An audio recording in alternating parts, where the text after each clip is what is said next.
আপার সিনু আজকে আমাদের টার্গেট আছে, দেখি কত দূর যাওয়া যায়। দুর্গা দুর্গা জয় Durga.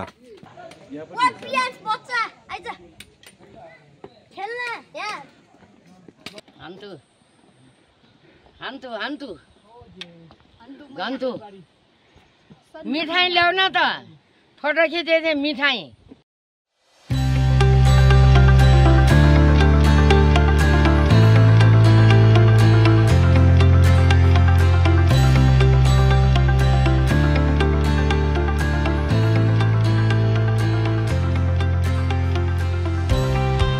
Annapurna base camp track पृथिवीर सबथेके जनप्रिय ट्रेकगुलिर मध्य एकटी अन्यतम।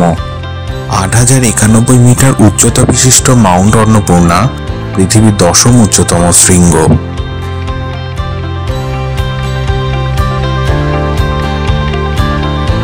पहाड़ बा पर्वत दूर थेके सबथेके बेशी सुंदर लागे, तबे मानुष किसेर टाने एत दुर्गम पथ अतिक्रम करे छुटे जाए पहाड़ेर पाददेशे? उत्तरटा हयतो खूबই সহজ, because it is there.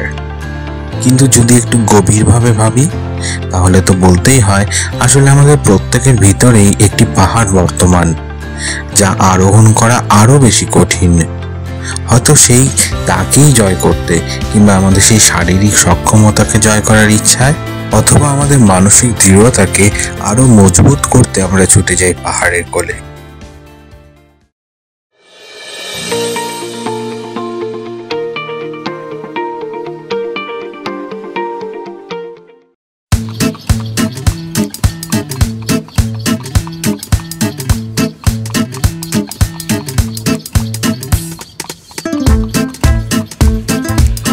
Calendar অনুযায়ী আমাদের এই সফর শুরু হয়েছিল 2023-এর অক্টোবরের শেষে, কিন্তু না, এই সফর শুরু হয়েছিল তারও ঠিক 6 মাস আগে থেকে, ঠিক যেদিন থেকে আমরা শারীরিক ও মানসিকভাবে প্রস্তুতি নিতে শুরু করেছিলাম।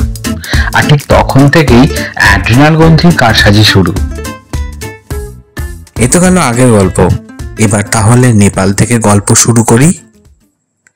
বীরগঞ্জ থেকে একটি গাড়ি নিয়ে আঁকাবাঁকা পথ ধরে আমরা চললাম পোখরার উদ্দেশ্যে। কখনো জনপদ, কখনো রিজার্ভ এরিয়া, আবার কখনো দূরে পাহাড়কে সাক্ষী রেখে এগিয়ে চললাম আমরা। পাহাড়ে যাব আর পাশ দিয়ে নদী বয়ে যাবে না তা কি কখনো হয়? যাই হোক, আমরা শেষমেশ পৌঁছে গেলাম নেপালের দ্বিতীয় জনবহুল শহর পোখরাতে।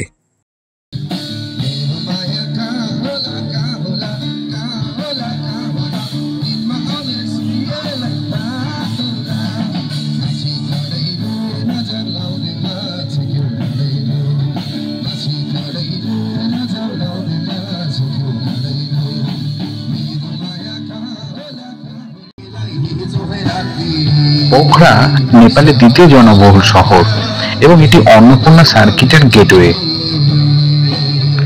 পোখরার মধ্যভাগে অবস্থিত ফেওয়া লেক এবং লেক সংলগ্ন পার্কটি অত্যন্ত জনপ্রিয় এবং মায়াবীও বটে। আপনার মনোরঞ্জনের জন্য সমস্ত আয়োজনই এখানে আছে। এখানে রাত যত বাড়ে তত বেশি রঙিন হয়ে যায়।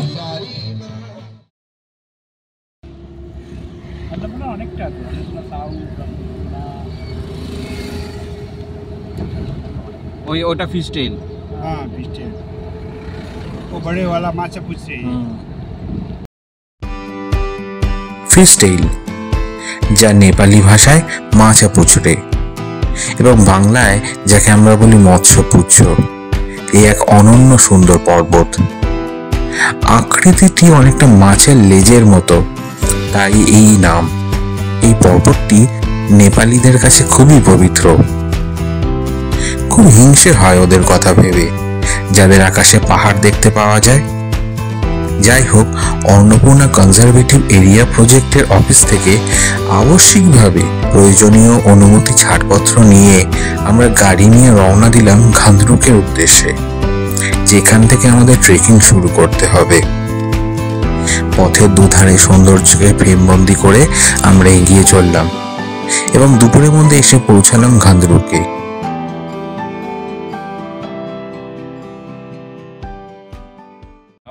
সবাই রানাঘাট থেকে এসেছি, নদিয়া, ওয়েস্ট বেঙ্গল। আমরা আজকে অন্নপূর্ণা বেস ক্যাম্পের উদ্দেশ্যে রওনা হচ্ছি। আমাদের ক্যাপ্টেন অমিত ঘোষ, তার তত্ত্বাবধানে আমরা শুরু করলাম আজকের যাত্রা। ঠিক আছে,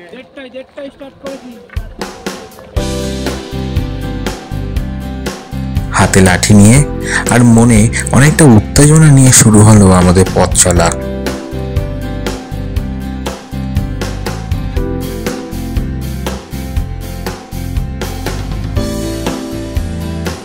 না, এই রাস্তায় ভেবেছিলাম এ আবার এমন কি কঠিন। তখনও এই পথে আমরা টের পাইনি সামনের কয়েকটা দিন আমাদের জন্য কি অপেক্ষা করে আছে। যাই হোক, সেদিন বিকেলে আমরা কুমরঙে থেকে যাওয়ার সিদ্ধান্ত নিই।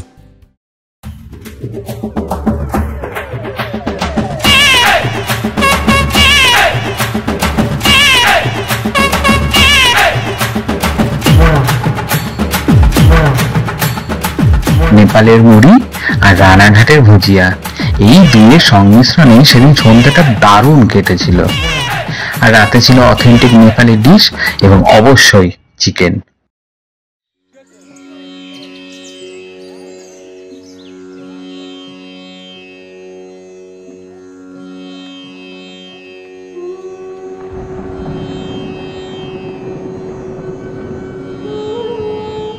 সেকেন্ড দিনের যাত্রা শুরু হলো।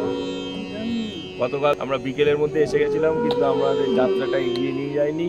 এই জায়গাটা ফাঁকা পেয়েছিলাম এবং এই যে আমাদের भैया इधर आइए। प्रेम भैया प्रेम भैया हम लोग को इतना बढ़िया सेवा दिया है। प्रेम भैया का होम स्टे है फोर सीजन लॉज। নেপালি ভাষায় ডান্ডা কথার অর্থ পাহাড়।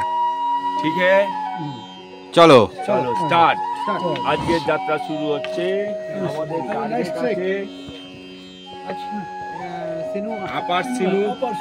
আপার সিনু। আমাদের আজকে টার্গেট আছে আপার সিনু। আজকে আমাদের টার্গেট আছে, দেখি কতদূর যাওয়া যায়।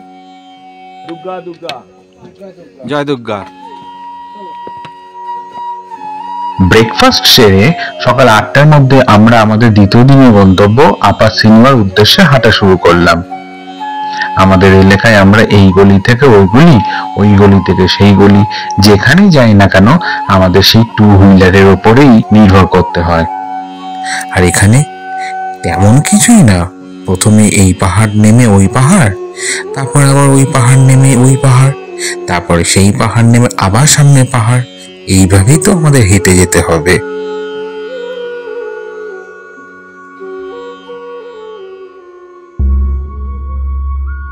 ছোটবেলায় ভাবতাম পাহাড় মানে শুধুই পাহাড়, সেখানে আবার জঙ্গল কিসের। এই জায়গাটা এতটাই নির্জন যে মাঝে মধ্যে নিজের শ্বাস প্রশ্বাসের আওয়াজটাও স্পষ্টভাবে শোনা যায়।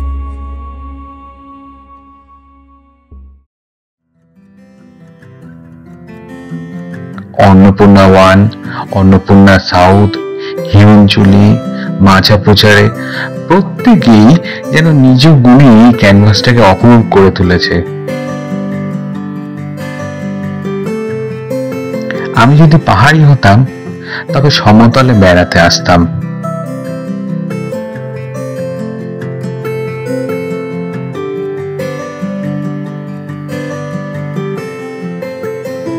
একবার ঘন জঙ্গল, আবার তারপরে রকমারি ফুলের সমাহার, বৈচিত্র্যময় ল্যান্ডস্কেপ, রডোডেন্ড্রন সহ ঘন আলপাইন এবং বাঁশের বন, প্রাচীন সংস্কৃতি, ঐতিহ্য এবং নেপালিদের অনন্য আতিথেয়তার জন্য বহু দূর দূরান্ত থেকে বহু পর্বত আরোহী বারবার করে ছুটে চলে এই অন্নপূর্ণা বেস ক্যাম্পের উদ্দেশ্যে। পথের মাঝেই অন্নপূর্ণা কনজারভেটিভ এরিয়া চেকপোস্ট।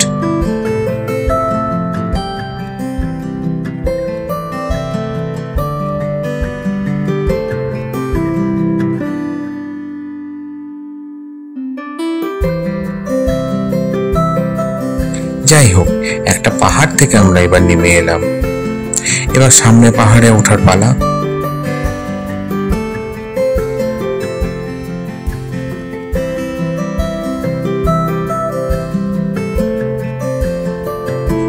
একটা নেশা, যে নেশার মুক্তি কেন্দ্র পাহাড় নিজেই।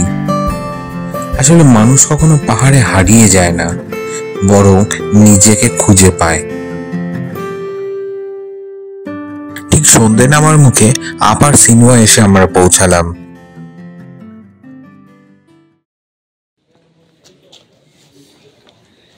আজ আমাদের তৃতীয় দিনের যাত্রা শুরু হচ্ছে। আমরা এমবিসি পর্যন্ত যাব। আমরা আপার সিনেমা থেকে স্টার্ট করছি।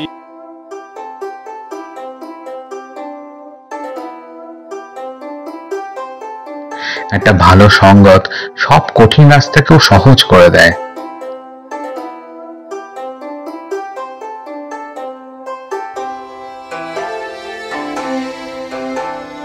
এই ট্রেকের আরো একটা উল্লেখযোগ্য বিষয় কি জানেন? এখানে পৃথিবীর বিভিন্ন দেশ, বিভিন্ন প্রান্তের মানুষদের সাথে একসাথে থাকা।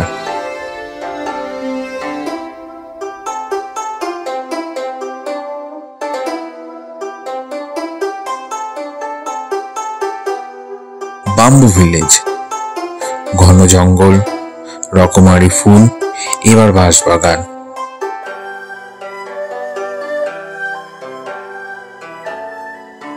ছোট বড় ঝর্ণা মাঝে মাঝে জানান দিয়ে যায় যে না, তুমি হারিয়ে যাওনি, তুমি পাহাড়েই আছো।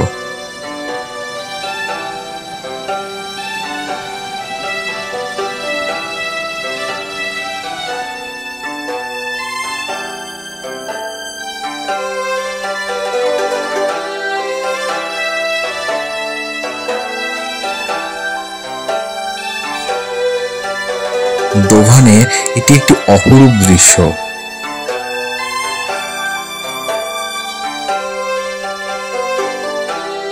হিমালয়ের কোলে ছোট্ট একটা গ্রাম হিমালয়।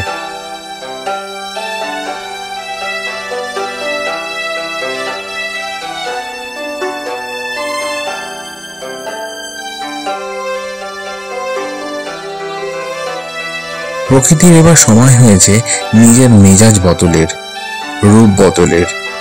আকাশটা মেঘে ঢাকছে, বৃষ্টি নামার আগে পৌঁছাতে হবে দেউরালির ওই টি হাউসে।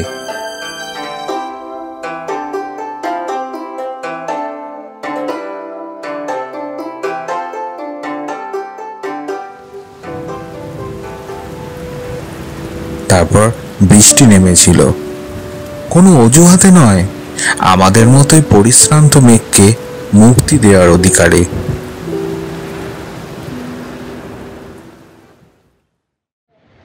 গুড মর্নিং বন্ধু। গতকাল আমাদের যাওয়ার যাত্রা ছিল এমবিসি, কিন্তু বৃষ্টির জন্য আমরা আটকে গিয়ে এই দেউরালিতে থেকে গেলাম সাংগ্রিলা গেস্ট হাউসে। ভালো পরিষেবা। আজকে আমাদের যাত্রাপথ এবিসি। আমরা সবাই মিলে দেউরালি থেকে যাত্রা শুরু করছি। বাই।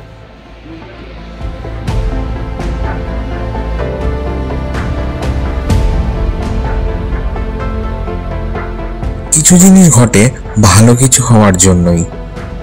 বৃষ্টির জন্য আগের দিন এমবিসিতে পৌঁছাতে না পারাটা হয়তো তারই উদাহরণ।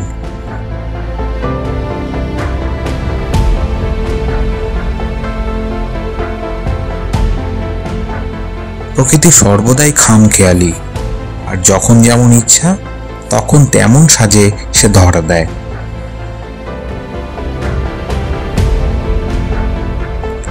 এরপর সবুজের সংখ্যা কমতে শুরু করলো, পথ আরো দুর্গম হতে লাগলো।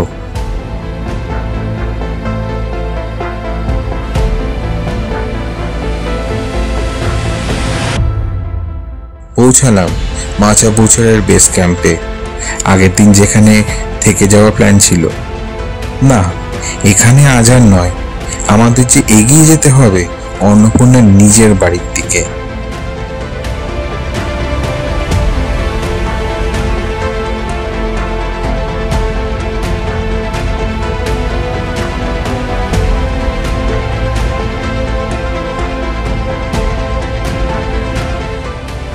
হয়তো সে অভিমানী, তাই তো আড়ালে থাকতেই সে পছন্দ করলো।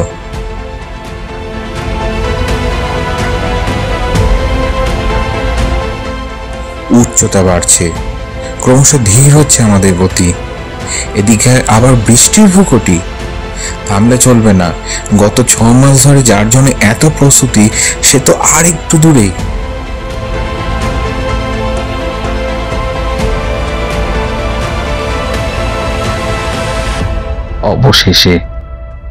অবশেষে একটা স্বর্গীয় অনুভূতি, একটা স্বপ্ন ছোঁয়ার উল্লাস। আমরা পেরেছি, হ্যাঁ আমরা পেরেছি।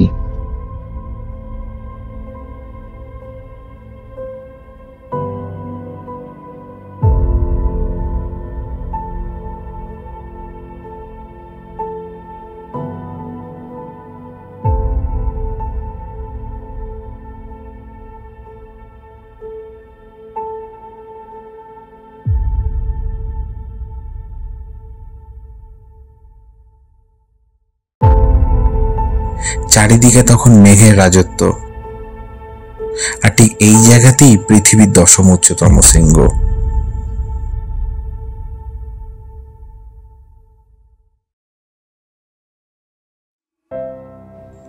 এরপর বিকেলে মেঘ সরে যেতেই মাউন্ট অন্নপূর্ণা স্বাগত জানালো আমাদেরকে তার নিজের জগতে।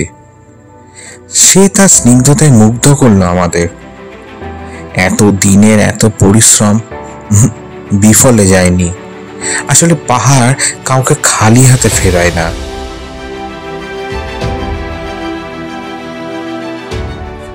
উল্টো দিকে মাছা পুচড়ে তার সৌন্দর্যের ডালি নিয়ে হাজির।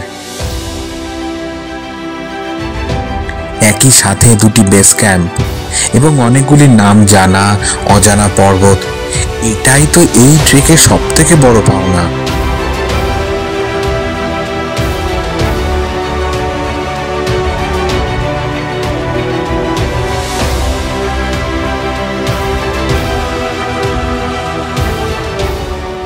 সত্যি পাহাড় বড়ই মায়াবী।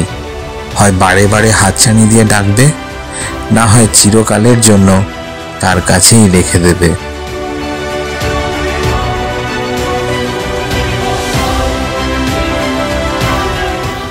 আজ এখানেই শেষ। আবার গল্প হবে অন্য কোনো দিন, অন্য কোনো অধ্যায়।